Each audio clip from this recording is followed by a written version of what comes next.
এই প্রত্যাশার খুবই ক্ষুদ্র একটি অংশ, খুবই ক্ষুদ্র একটি অংশ কি সেটি, অর্থাৎ যে একটি সিস্টেম তৈরি করা, একটা অ্যাকাউন্টেবিলিটি তৈরি করা।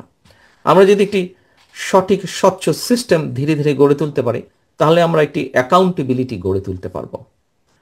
আসুন না, আমরা জানি সব সমস্যার সমাধান হবে না, তারপরেও চেষ্টা তো করি, শুরু তো করি। আজকের এই কাউন্সিলের মাধ্যমে আমরা তো অন্তত শুরু করি, যে এই প্রসেসটার আমরা শুরু করি, গণতান্ত্রিক প্রক্রিয়ার যে প্রসেসটি আমরা শুরু করি। ড্যাব আজকের এই কাউন্সিলের মাধ্যমে কেন এই এই পুরো বিষয়টির সিম্বল হিসাবে গড়ে উঠবে না? আমাদের চেষ্টা করতে তো দোষ নেই।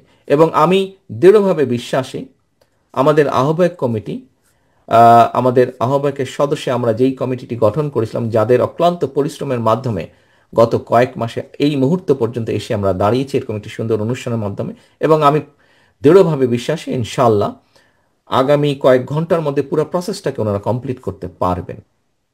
এই যে সকল মানুষগুলো মিলে আজকে আপনাদের এখানে উপস্থিতি, এই সকল মানুষগুলো যদি আমরা সকলে মিলে চেষ্টা করি, নিশ্চয়ই আমরা একটি প্রক্রিয়ার সুন্দর, ভালো, অ্যাকাউন্টেবল একটি প্রক্রিয়ার শুরু আমরা করতে পারব।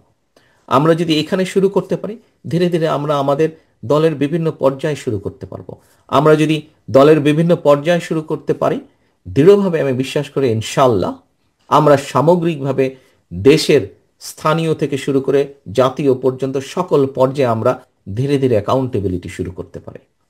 সম্মানিত কাউন্সিলরবৃন্দ, সম্মানিত অতিথিবৃন্দ, সম্মানিত সভাপতি সাহেব, কিছুক্ষণ আগে আমরা একটি ডিজিটাল ম্যাগাজিন দেখেছি। ডিজিটাল ম্যাগাজিনটি আমাদের ডাক্তার সুমন সুন্দরভাবে তৈরি করেছে। আমরা যদি শুধু সেই ডিজিটাল ম্যাগাজিনটির বিষয়বস্তুগুলো তুলে ধরি খুব সংক্ষেপে, কি সেটি? সেটি হচ্ছে আজকে চিকিৎসক সমাজের, বাংলাদেশের টোটাল চিকিৎসক সমাজ এবং চিকিৎসার জগৎ যেটা আছে, আমরা যদি শুধু এইটাকেও ধরি, আমরা শুধু এই ম্যাগাজিন থেকে দেখতে পারবো আপনারা এবং আপনাদের ক্ষেত্র যেটি, অর্থাৎ চিকিৎসা ক্ষেত্র, এইখানে কি পরিমাণ সমস্যা বিরাজ করছে, কি পরিমাণ সমস্যা বিরাজ করছে। সম্মানিত কাউন্সিলর বৃন্দ, এইরকম সমস্যা বাংলাদেশের শিক্ষা ব্যবস্থায় আছে, এরকম সমস্যা বাংলাদেশের বিচার ব্যবস্থায় আছে, এরকম সমস্যা বাংলাদেশের যাতায়াত ব্যবস্থায় আছে, এরকম সমস্যা বাংলাদেশের কৃষি ব্যবস্থায় আছে, এরকম ব্যবস্থা বাংলাদেশের বলা যায় প্রত্যেকটি ক্ষেত্র বিরাজমান। আজকে 50 বছরেও বেশি সময় হয়েছে আমরা হাঁটি হাঁটি করেও বারে বারে বাধাগ্রস্ত হয়েছি গণতান্ত্রিক প্রক্রিয়াকে চালু করতে। মানে আনফর্চুনেটলি আমাকে বহু বছর প্রবাস জীবনে কাটাতে হচ্ছে। একটি অভিজ্ঞতা আমার হয়েছে, এই দেশে থাকে, এই দেশের বিভিন্ন বিষয় দেখে একটি অভিজ্ঞতা হয়েছে, যেহেতু এই দেশে একটি অ্যাকাউন্টেবিলিটি আছে, একটি অ্যাকাউন্টেবিলিটি আছে এই দেশে, সেই জন্য কিন্তু এই দেশে একজন রোগী যখন জিপির কাছে অথবা হসপিটালে যাচ্ছে, সে মিনিমাম একটি সার্ভিস পাচ্ছে।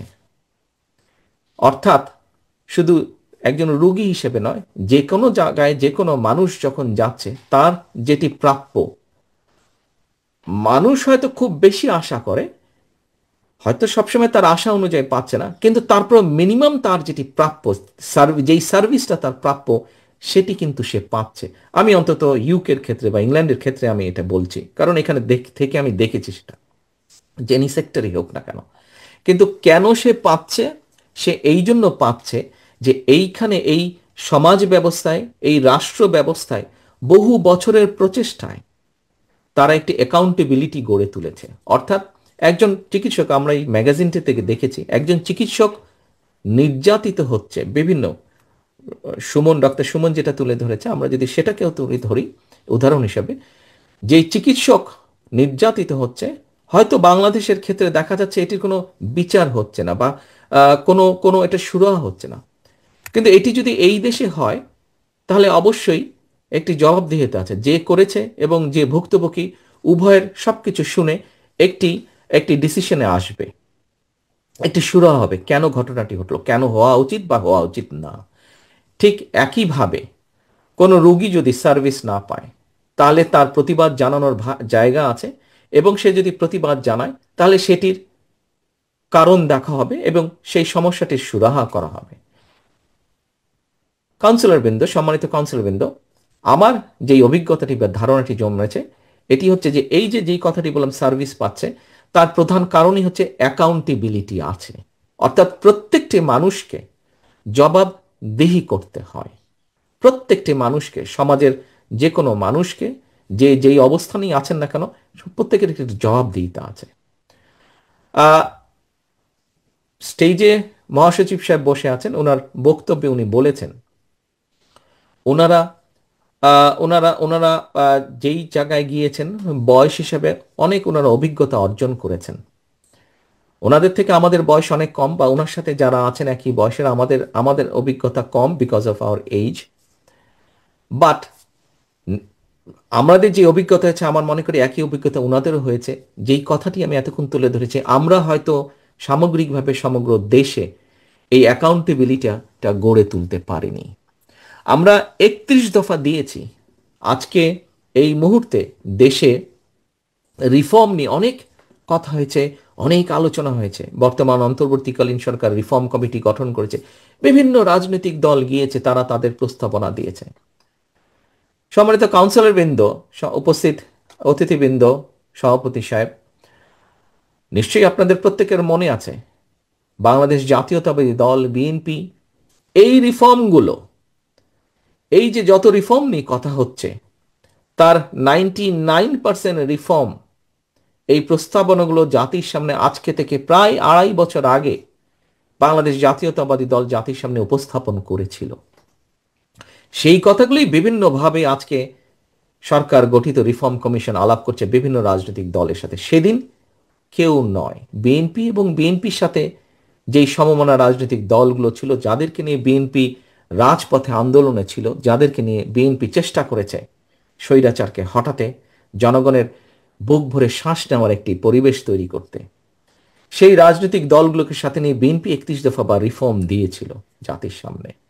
আজকে নেতৃবৃন্দ, কাউন্সিলরবৃন্দ, আপনাদের এবং আপনাদের মাধ্যমে বাংলাদেশি জাতীয়তাবাদে বিশ্বাসী যত ডাক্তার সমাজের, চিকিৎসক সমাজের যত সদস্য আছেন, সবার কাছে আমার একটি চাওয়া আছে। চাওয়াটি হচ্ছে, আমাদেরকে যদি শুধু স্বাস্থ্য খাতের ব্যাপারে আমরা 31 দফায় যা বলেছি সেটাকেও যদি আমাদেরকে বাস্তবায়ন করতে হয়, তাহলে ইনশাল্লাহ জনগণের সমর্থন নিয়ে আমরা সরকার গঠনে সক্ষম হলে আমাদের আপনাদের সকলের সহযোগিতা প্রয়োজন এই 31 দফার বাস্তবায়ন, এবং সেই সাথে অবশ্যই 31 দফার ভিতরে যে চিকিৎসা সংক্রান্ত যেই দফাটি আছে, চিকিৎসা ক্ষেত্রে যেই দফাটি আছে, সেটিকে বাস্তবায়ন করার জন্য। কারণ শুধুমাত্র সরকার, শুধুমাত্র আমাদের দলের সংসদ সদস্য, অথবা শুধুমাত্র আমাদের নেতৃবৃন্দের দ্বারা সম্ভব নয় 31 দফা বা 31 দফার ভিতরে যে চিকিৎসা সংক্রান্ত দফাটি আছে সেটিকে বাস্তবায়ন করা।